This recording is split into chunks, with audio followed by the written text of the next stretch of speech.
Ang kahalagahan ng kawikaan. Ito ang mga kawikaan ni Solomon na anak ni David, hari ng Israel.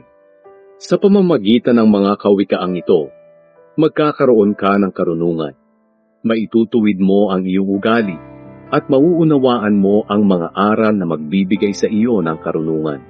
Sa pamamagitan din ito'y magiging disiplinado ka dahil itinuturo nito ang matuwid na paraan ng pamumuhay, mabuting pag-uugali, paggawa ng tama, at pagiging makatarungan.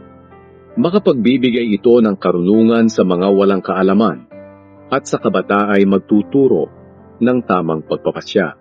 Sa pakikinig nito, ang marunong ay lalong magiging marunong at ang may pinag-aralan ay magiging dalubhasa upang maunawaan nila ang kahulugan ng mga kawikaan, mga talinghaga, at mga bugtong ng marunong. Ang pagkatakot sa Panginoon na may paggalang ang simula ng karunungan.